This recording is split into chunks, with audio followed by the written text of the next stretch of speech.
the shadow wrestling comes to life. Walking, flowing under Colorado lights. Twisted tales and shocking swerves. You cross it, venom, you get what you deserve. Time to ride a clan's tail so Welcome.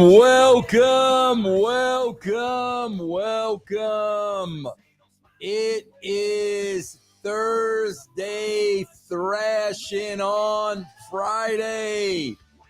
Come on in, everybody. You are all invited. I duck nobody, and I invite and welcome everybody into my house. What is going on, everybody? It is the 15th of August, 2025. It is 10:03 Colorado time. I am Vince Russo. This is Thursday Thrashing Friday, bro. And I'm going to be honest with you, man. I am a little excited. I am getting a new tattoo today. You know, if you look at my tattoos, everything has to be in sync. And the last tattoo I got was John Wick right there. And I don't have anything right there. And it's driving me crazy. So I got John Wick right there about a year and 4 months ago.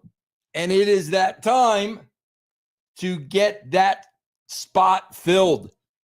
So I've got a appointment with my good friend Vinny today in Boulder, Colorado, from the Claw and Talon, and I am going to get evened out. So right after this, I'm going to get in my Jeep. The top is already down.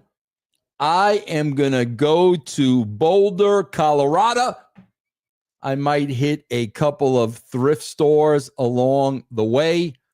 And I am going to enjoy life because that's what life is all about, man. It is about enjoying life. But we got a hot topic today. And the hot topic is how Triple H's jealousy, pettiness, and insecurity cost the WWE fans Karrion, Kross, and Scarlett. I could tell you guys, this is not a work. Trust me when I tell you, it is not a work. And we are going to break down this situation. And you guys know, man, I love for you to be part of the conversation. And you could do that through super stickers or donations like my friend Danimal right here. Danimal. Do you want me to sing that? Danimal.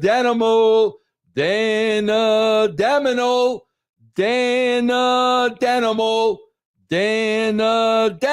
Happy Friday, Dan. I never knew such pettiness could have been in the double. Oh my God. Come on, Danimal. Wrestling is built on pettiness, bro. It's all about pettiness. And we're going to talk about that today. WWE Wrestling and Gaming, Triple H only books for the pop. I am glad, Wrestling and Gaming, you are starting to figure that out. It is all about the pop. There is no substance. There is no story. There is no character. There is only pops. CPB! Happy Friday, brother. Since the rise of Mr. Levesque, the level of insecurity and paranoia is on a Richard III level. He has put a stranglehold on creative and no longer makes stars. Hashtag callers. Don't call me CP. Listen, I love you, CPB. Don't call me. I am getting in my Jeep. I am heading to the mountains. I am getting a new tattoo. Don't call me. Whatever you do, don't call me. WWE Wrestling and Gaming, thank you very much. Then he puts the pop on social media and brags about the views. If it doesn't work, he blames the others. He doesn't know shiznit about writing good TV, just opening packs of cards with Sam Roberts. Let's see. Mike Durbin resubbed for the 41st time on my not Twitch, twitch.tv/Vince Russo Live, twitch.tv/Vince Russo Live. Let's get to more of your comments, and I'm going to lay this all out for you, bro, like nobody else does. I know how this shiznit works. Sean H. became a YouTube member. Thank you, Sean H. I want to get all you guys. Guys, remember, super stickers, donations. Matt Lee. How funny. 25 years ago, the Attitude Era, watching Russo rant from his basement is still 100 times more entertaining than any modern WWE output. Thank you very, very much, Matt. Well, we're going to get into this today, bro. I'm going to break this all down for you, and you're going to understand how things work, and you're going to understand when Uncle Vince talks about professional wrestling, bro, he knows what he's talking about. Billy Rock. Can I come over and bring spaghetti and meatball? Anytime, bro. Anytime, man. Wow, we got a lot of new members, a lot of super stickers. You guys are awesome. Jamel the King, bro, a member for 10 months. Thank you, Jamel. Bella Acosta gifted 5 memberships. You are the man, Bella. Sean H., fans of Kross since his Impact Wrestling days, and whether it's a work or not, it's not a work. Sean, it's not a work. The current situation really pisses me off. I know it's not a work. I'm going to tell you how I know it's not a work, but then it was confirmed that it's not a work, but I can't tell you about the confirmation. I will tell you how to know it's not a work, but I can't tell you about the confirmation. Abel Musa. Bro, you think H had a hand in Test's career not being as great? He was pretty much H's character before H himself. You never know, bro. You never know. I wasn't there for the last days of Test's career. Andrew Martin, what a great talent, bro. What an Adonis, man. Test was an absolute Adonis. Bro, my good friend, Mike Disrochers. Thank you, Mike. Mike is an avid Russo supporter on Twitch. Hey, Mike, not sure why anyone cares who you say is and isn't over, but I honestly think Rhea Ripley lost her edge and moved away from what made her unique and stand out, and now looks more generic. Yeah, Mike, she looks more generic because WWE Creative doesn't do anything with her, bro. You know, she's over with the fans. They love the music. They love the look. They love the big leg stomp when she comes out, but they don't know what to do with her, bro. So she's nowhere as over as she could be. Nowhere as over as she could be.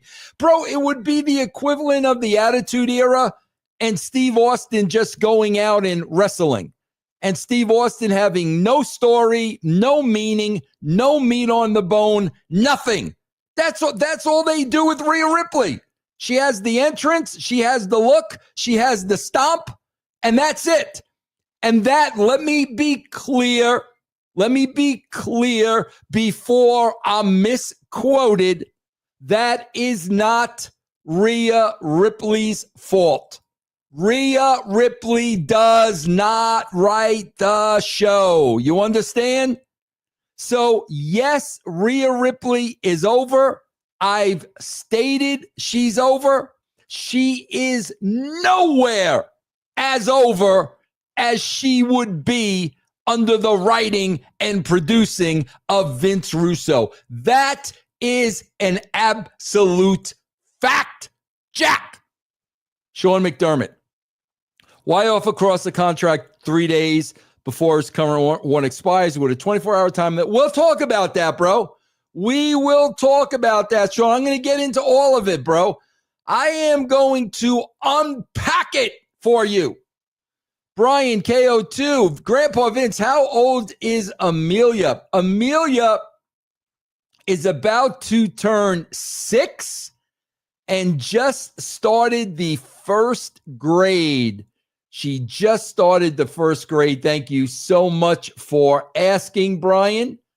Man, I want to make sure we don't miss any. Guys, Super Stickers donations. Be a part of this conversation. You're going to love this conversation. Also, I am on Twitch right now. I'm looking at Twitch on the other screen. You can sub, resub, gift a sub. I'll put you over on Twitch. You can throw some cheers, and I'll give you acknowledgement on Twitch. I got 2 monitors going right now. Okay, guys, let me break this all down for you. Guys, let me first say this because you've heard me tell you this a million times. This is not a Triple H thing. This is when you put any wrestler in a creative type situation. You guys have heard me say this for 10 years.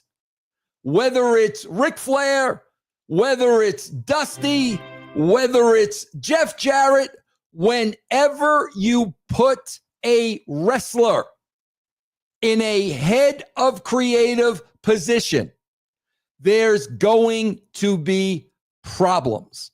And there's going to be problems because the said wrestler is going to have a history with a lot of wrestlers whose creative he is now in control of. Do you understand? So Triple H is going to have a history with a lot of people on the roster.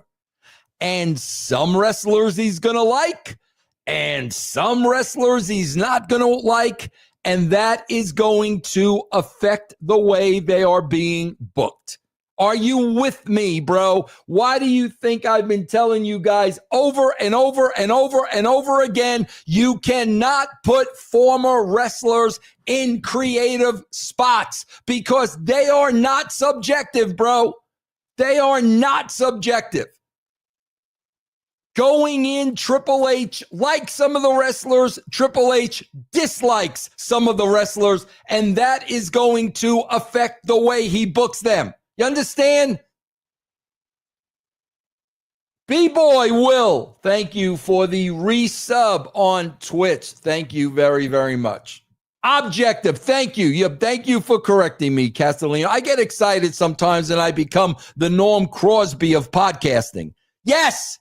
He can't be objective because he's already got a history with a lot of these people. You understand?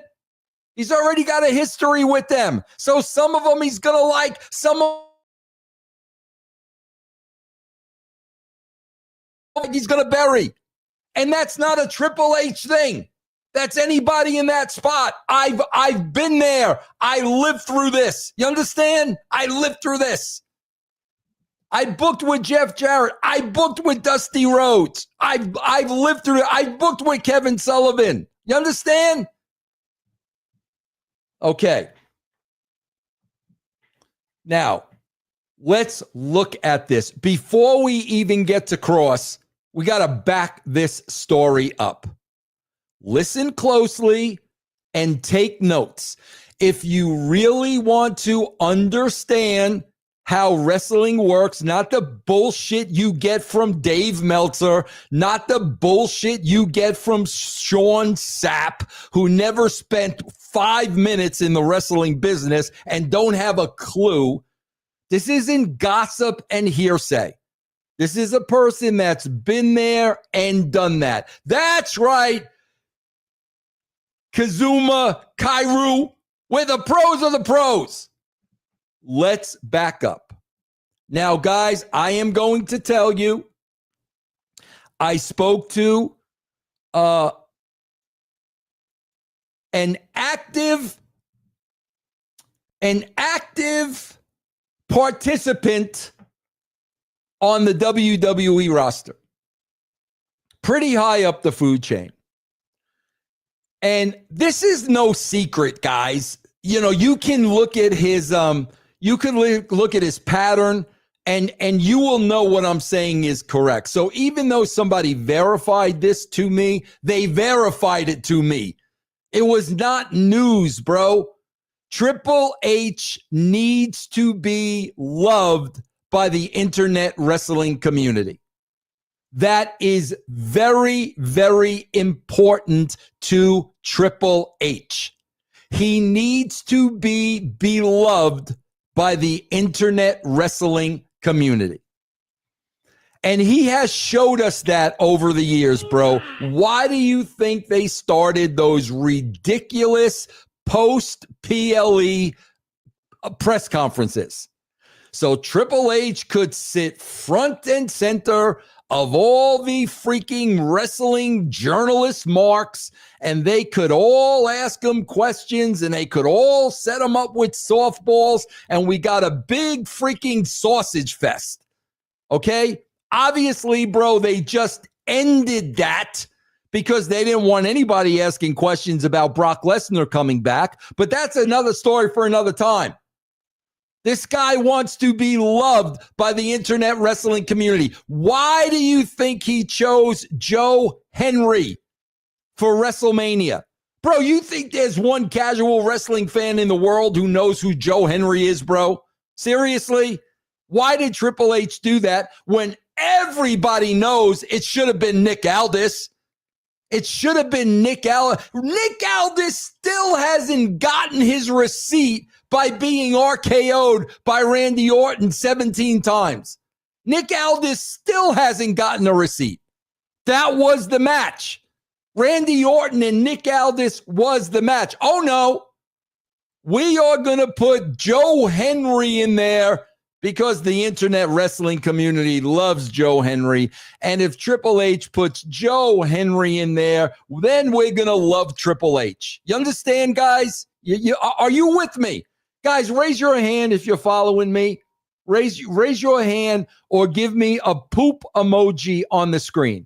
Give me a poop emoji on the screen if you're following me, okay?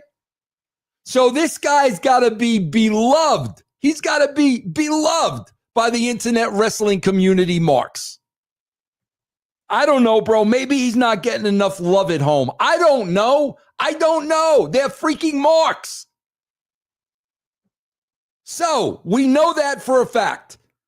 He is always trying to please the internet wrestling community. We know that as a fact. Okay. A lot of poop emojis. A lot of people are with me. Okay. Let's go to number two. So there's budget cuts. There's roster cuts. And who gets cut? R-Truth. Ron Killings gets cut. What happens, bro, when Ron Killings gets cut? What happens? Hold on. Benj! I don't get value for the PLE pay-per-view press conference. There was no value, bro. It was Triple H getting over with the marks. What happens when Ron the Truth Killings is let go? The internet wrestling community goes absolutely ballistic. Absolutely ballistic. Triple H's beloved internet wrestling community goes ballistic. There is an unbelievable backlash. Brian, Stephanie looks weird podcasting wearing casual. Yeah, I have not watched a Stephanie McMahon podcast. I hate to say it, but there is no interest there. Okay. So The backlash from the internet community, they go, as Pat Patterson would say, they go banana. They go banana. So what does Triple H do? Triple H hires Ron Killings back. And then I talked about this when it happened. Triple H has the audacity to tell all of us it was all part of the show. Like Ron Killings was let go and rehired, and they wrote it that way. He expected us to believe that? No, bro. You fired Ron Killings. The internet wrestling community went ballistic, so you hired him back. How do I know it went that way, bro? How do we know it wasn't part of the plan? Real simple. Look at where Ron Killings is now. Look at, that was their plan, bro, to bring Ron Killings back, have him jump Cena a couple of times, and then we're going to put Ron Killings right back where he was. That was Triple H's plan, bro?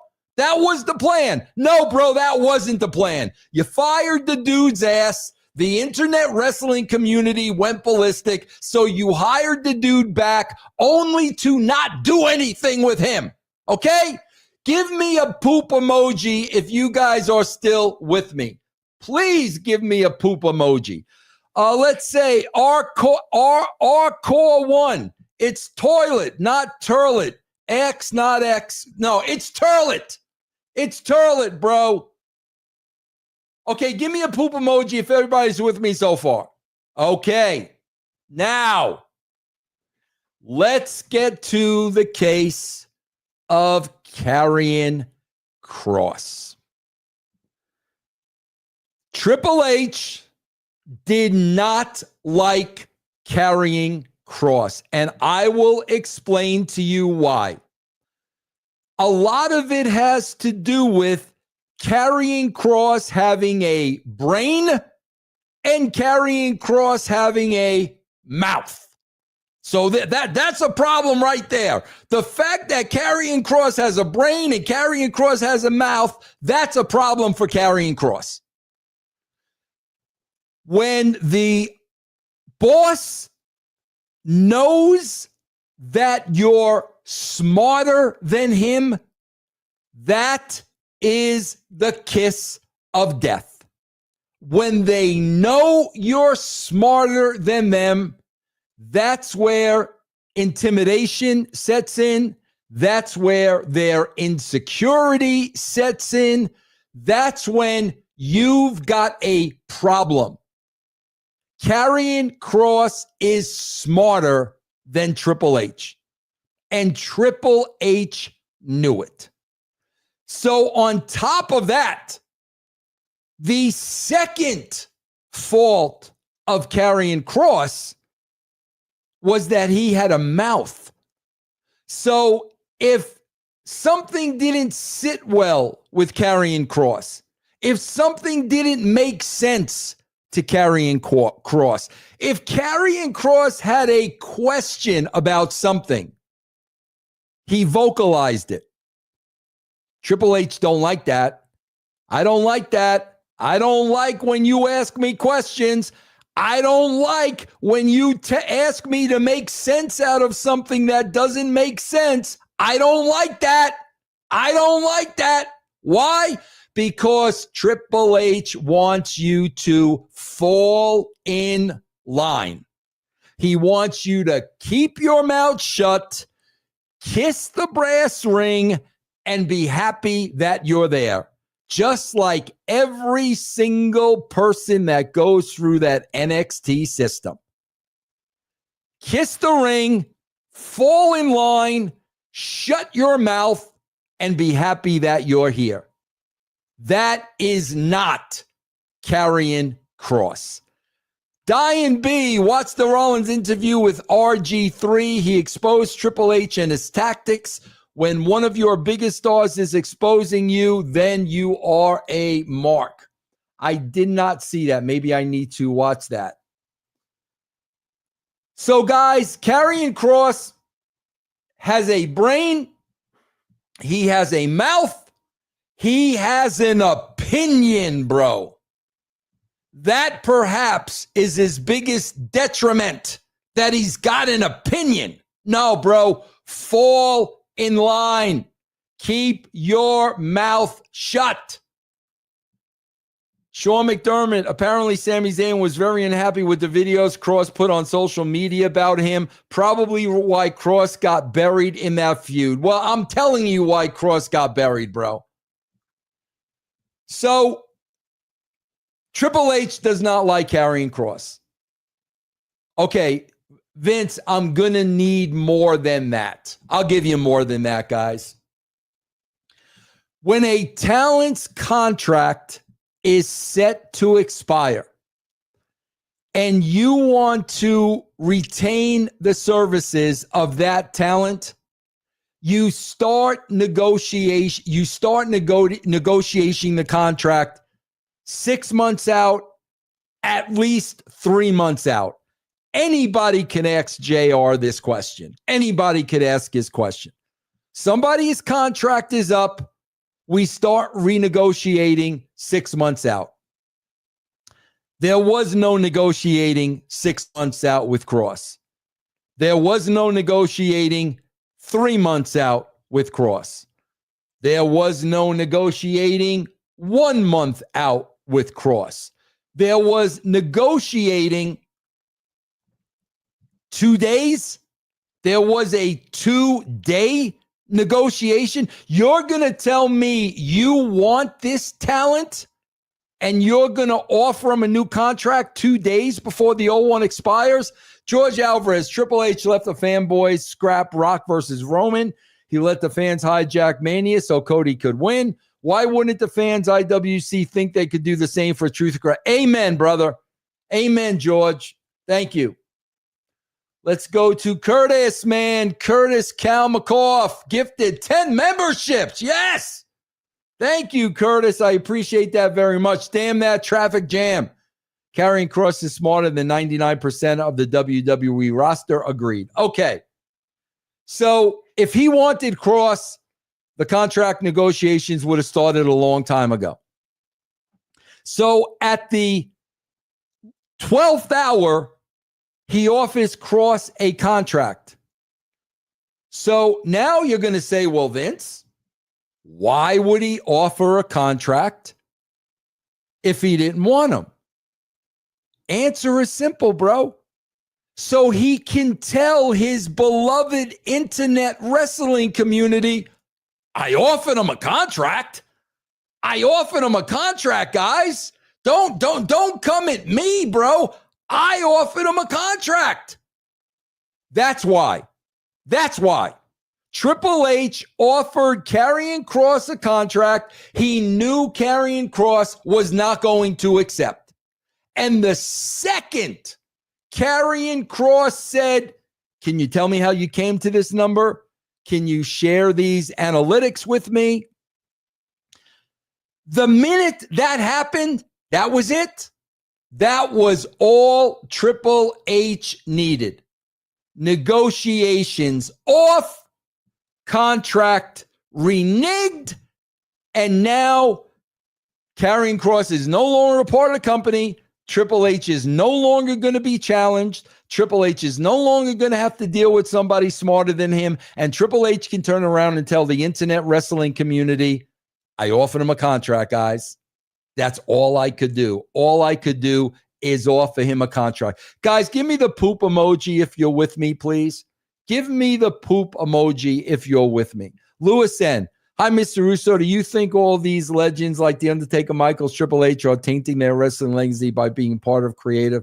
Please give me a few yeets. No yeets. God bless.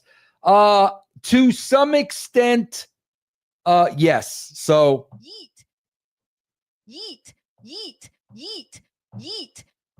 Yes, to some extent, yes. Let's go to Richard Elkoltz, the same company that fumbled Bray Wyatt's career. Thank you, bro. It's no surprise they blew with Kross. Kross and his wife are better than wrestling. Amen to that. Bella Acosta gifted 5 more subs. Thank you, Bella. Alejandro. Karrion Kross is getting punished for getting over organically. They don't want guys who look like wrestlers. All they want to do is yeet. Yeet, yeet, yeet, yeet. Okay, now, guys. Vince, how do you know it's not a work? Well, guys, I had to sit back a couple of days because I got to be honest with you, man. I really wanted to believe it was a work. I really wanted to believe there is no way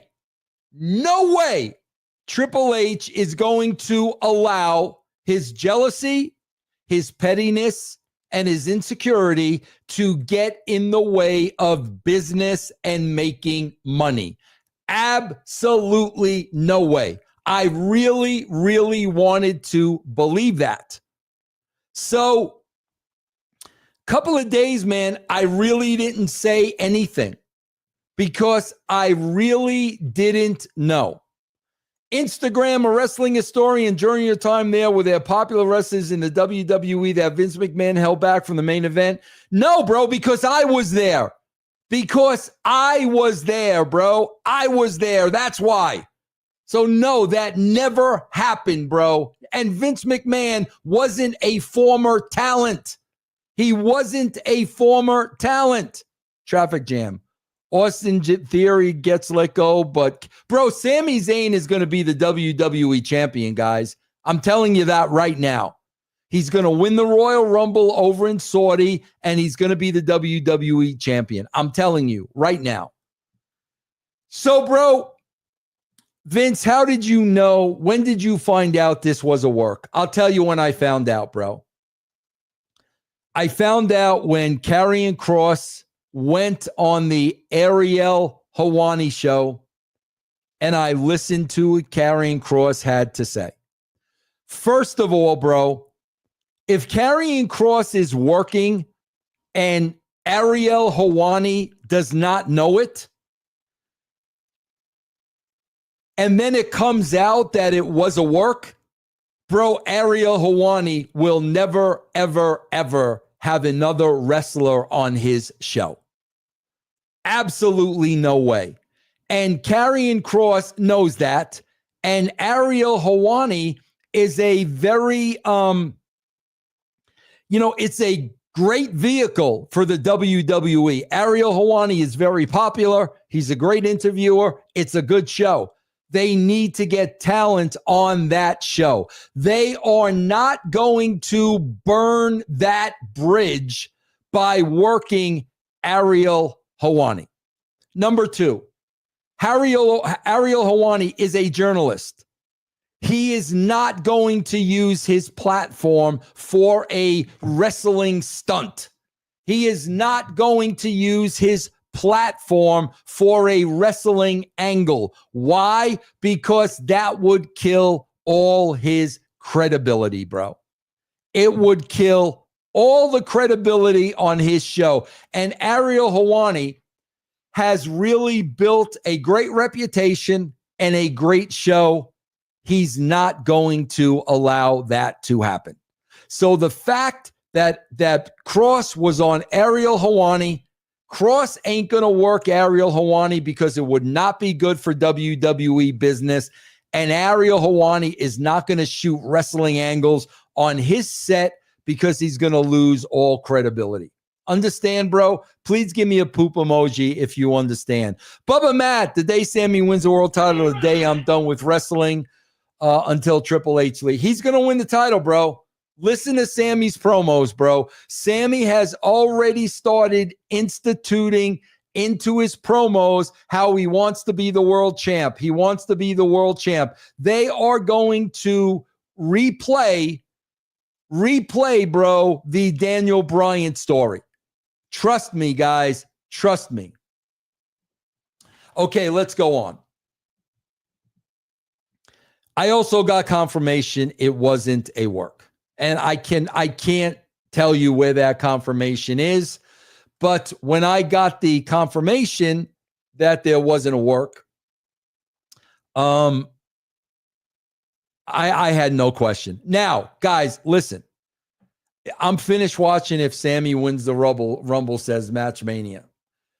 Now, guys, listen. There could be a renegotiation.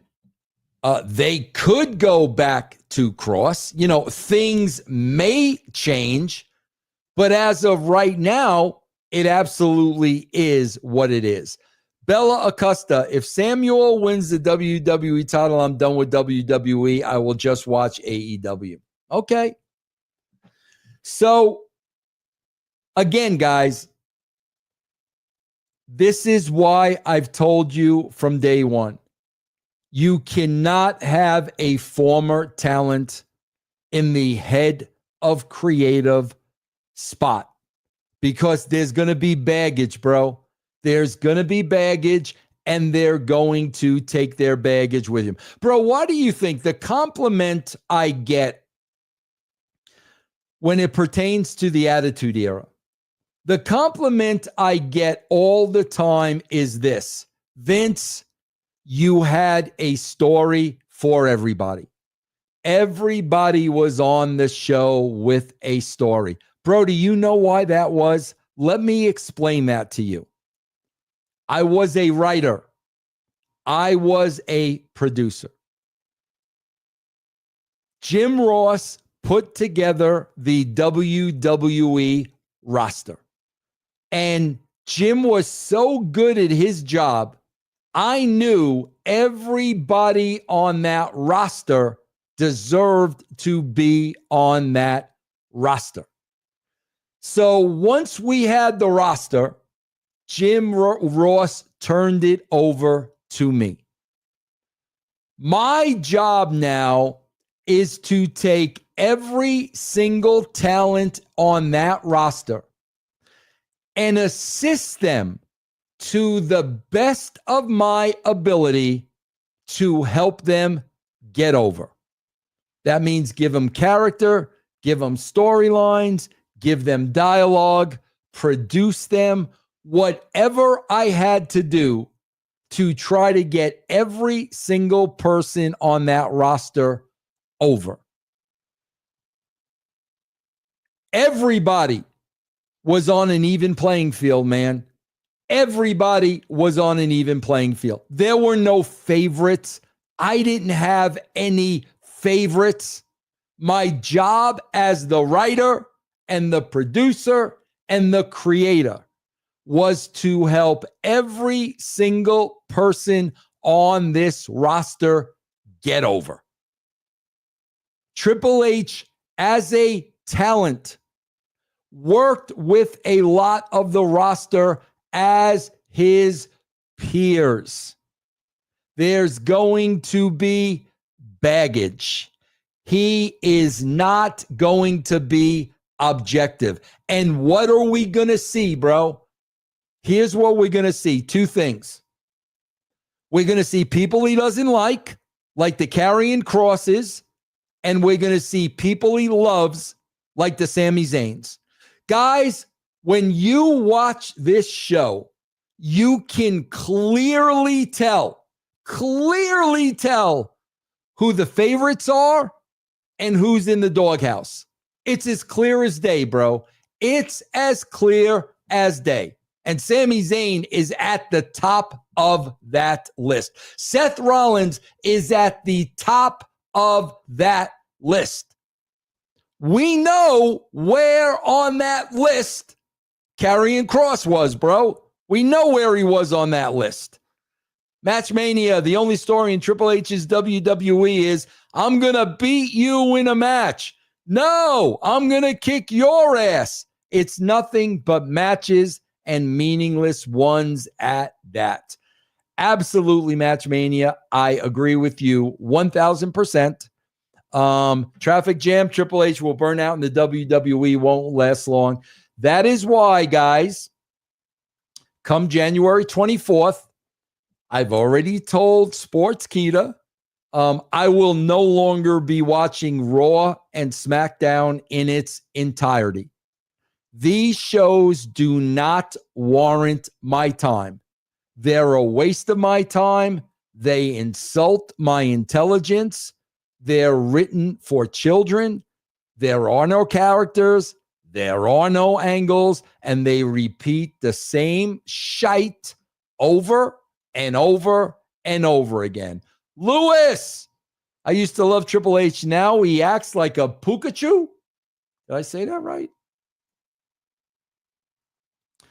Guys, what is the WWE training everybody to do? Why do you think they're getting so many hits on social media?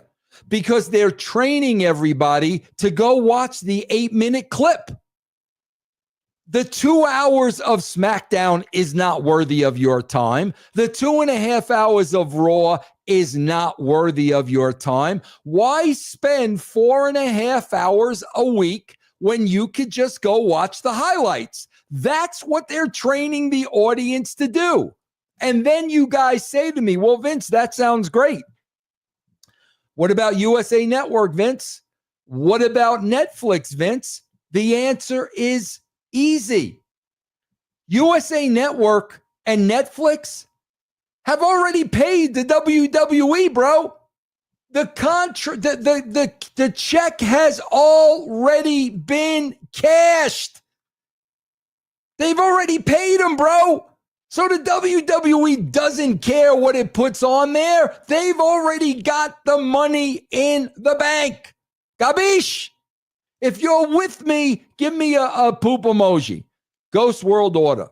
They could say what they want about you. I lived it. Even the mid-card was relevant when you wrote, you're saying Triple H is jealous of, Drew McIntyre doesn't stand a chance, bro. Drew McIntyre, forget about it.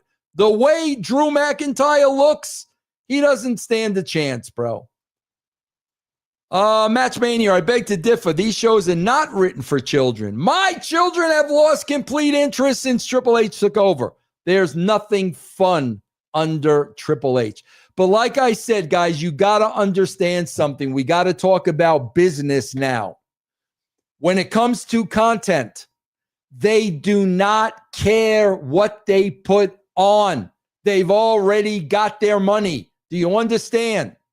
Guys, I used to be a consultant for the USA Network. And this was a couple of years ago. And the reason they were paying me as a consultant was because they were not happy with the numbers. So I had this conversation with them. And I'm like, guys, do you understand? When you went into contract with the WWE, do you understand you're making a deal with them and it doesn't matter what the ratings are? They're getting the same amount of money, whether 100,000 people watch, whether 1 million people watch, or whether 5 million people watch. Their check never changes. So there is no sense of urgency. No matter how much work they put in or how little work they put in, they're going to get paid the same amount of money. I said, what you guys should have done is the contract should have been with incentives. If you draw 1 million viewers, you get this amount. If you go to 2 million people, you get this amount. If you get 3 million people, you get this amount. But the fact is, you're paying them the same amount of money no matter how many people watch. Do you understand? So there's no reason for them to make it better. There's no reason, bro. They've already got the money. And this is the product you are watching, bro. This product never gets any better. Brian K002, he's the game. He told you back in 1999. Look now. No, bro, he didn't tell me anything. I gave him the moniker The Game. Me, Vince Russo. I wrote the promo where Triple H went out there and said, I don't play the game. I am the game. Me. I gave him those words, bro. Lewis N. Pucaccia. Pucchiacca in Italian. Pucchiac. And that's Triple H. I hope, Lewis, Pucchiac is not a cuss word, bro. Because if Pucchiac is a cuss word, you just got me in a lot of trouble. Guys, I want to say this while I collect the last of the super stickers and the donations. Guys, listen. Let me take that off so you can read the screen. I've been doing russosbrand.com for over a decade, bro. I've been podcasting for over a decade. We do many, many shows. I am podcasting every day. I am podcasting with people like Stevie Richards, Stevie Ray, EC3, Al Snow, Ben Amin, Jeff Lane, and we're probably going to be adding to that. The cost of a membership is $4.95 a month, and it has been that since day one, bro. I have never raised the price of Russo's Brand. And if you want to sample Russo's Brand, go to patreon.com/Russo TWC right now and get a free week of the brand. You can sample us before you decide to subscribe. And if you want to subscribe, bro, you can subscribe to Patreon for 75 cents a week. That is where the tiers start. $3 a month. Curtis Kalmakoff, thank you, my friend, for the gifted membership. I appreciate it. Lewis N. I used to love Triple H when Mr. Russo was writing for him, but when Mr. Russo left, Triple H changed and showed his power-hungry side from 2000 on. Well, bro, let's be clear about one thing, Lewis. When Vince McMahon hired me back in 2002, Triple H let it be known he did not want me back. And why did Triple H not want me back? Because Triple H felt like it would have infringed on the power of him and Stephanie when Stephanie was head of creative at the time. So he did everything in his power to keep me away from going back. And I'm cool with that, bro. I am glad I did not go back, because by not going back, man, I was able to start. I was able to go to TNA. I was able to have 10 years at TNA, and I've been able to podcast for the last 10 years. We got Curtis with another one, bro. Curtis Kalmakoff. Thank you, man. All right, guys, I am going to wrap this up. If there's any last-minute super stickers, donations, let me know, guys. I am going to wrap this up. And again, man, I want everybody to understand it is not a Triple H thing. It is a wrestling thing. It doesn't matter who be in that spot. It's a wrestler thing. Curtis just gifted another sub. Thank you very, very much, my friend. All right, guys, that is it. I'm going to go get my tattoo. I'm going to go hop in my Jeep. The top is already down. I'm headed to the mountains, bro. Guys, I hope you have a great, great, great weekend. And I thank you very, very, very much for joining me today. God bless each and every one of you. I'll see you next time.